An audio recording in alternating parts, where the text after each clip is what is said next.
but I do agree that we did lose some aircraft. We have been saying that the hands of our forces were tied by the weak political leadership, Mr. Narendra Modi himself. Operation Sindoor में भारतीय फौज को भारी नुकसान उठाने पड़े।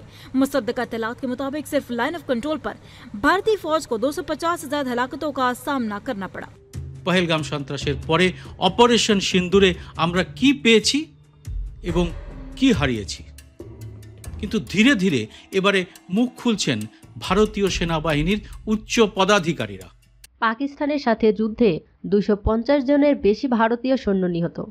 নিয়ন্ত্রণ রেখা LOC বারবার চালানো অপারেশন সিঁদুরের সময় 250 জনেরও বেশি ভারতীয় সৈন্য নিহত হয়েছে বলে একাধিক সূত্রে জানা গেছে। তবে এই ব্যাপক ক্ষয়ক্ষতির বিষয়টি প্রকাশ্য স্বীকার করতে ভারতীয় সেনাবাহিনী প্রচণ্ড অভ্যন্তরীণ চাপের মুখে রয়েছে। সূত্র অনুসারে এই সামরিক অভিযানের সময় ভারতীয় কর্তৃপক্ষ একদিকে বড় ধরনের ক্ষয়ক্ষতির সম্মুখীন হয়, অপরদিকে তারা ক্রমাগত সেই ক্ষতির পরিমাণ কমিয়ে দেখানোর চেষ্টা করে। এমনকি জনসাধারণের তদন্ত এড়াতে এবং গণ আলোচনাকে চাপা দিতে ভারত সরকার 100 জনেরও বেশি নিহত সৈন্যকে পুরস্কৃত করার সিদ্ধান্ত নিয়েছে বলে জানা গেছে।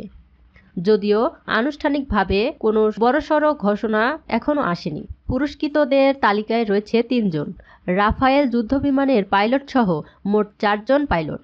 এছাড়া ভারতীয় বিমান বাহিনীর 7 জন কর্মী এবং 10তম পদাতিক ব্রিগেডের জি-টপ পোস্টে নিহত 5 সৈন্যের নামও এই তালিকায় অন্তর্ভুক্ত করা হয়েছে। 93তম পদাতিক ব্রিগেডের সদর দপ্তরে আরও 9 জন নিহত সৈন্যকে সামরিক সম্মাননা দেওয়া হচ্ছে বলে জানা গেছে। পাশাপাশি আদমপুর বিমান ঘাঁটিতে নিহত উন্নত এর 400 প্রতিরক্ষা ব্যবস্থার 5 অপারেটরকেও মরণোত্তর পুরস্কৃত করা হয়েছে। সূত্রগুলো আরও জানিয়েছে, বেশ কয়েকজন ভারতীয় জেনারেল এবং কূটনৈতিক অবশেষে এই ক্ষয়ক্ষতি স্বীকার করতে বাধ্য হয়েছেন। এর মধ্যে রয়েছে কয়েকটি গুরুত্বপূর্ণ সামরিক ঘাঁটির ধ্বংস এবং রাফায়েল যুদ্ধবিমানের ক্ষয়ক্ষতি, যা এর আগে সরকারিভাবে অস্বীকার করা হয়েছিল। অভিযানকে ঘিরে ভারতের সরকারি বিবরণ নিয়ন্ত্রণের চেষ্টাও নজরে এসেছে।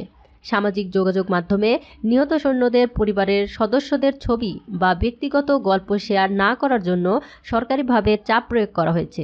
যদিও স্বাধীন ভারতীয় ও আন্তর্জাতিক মিডিয়া বারবার ক্ষয়ক্ষতির প্রমাণ প্রকাশ করেছে, মোদি প্রশাসন এখনও পাঠানকোট ও উধমপুরের মতো সংবেদনশীল সামরিক স্থাপনায় ক্ষয়ক্ষতির কথা অস্বীকার করে যাচ্ছে।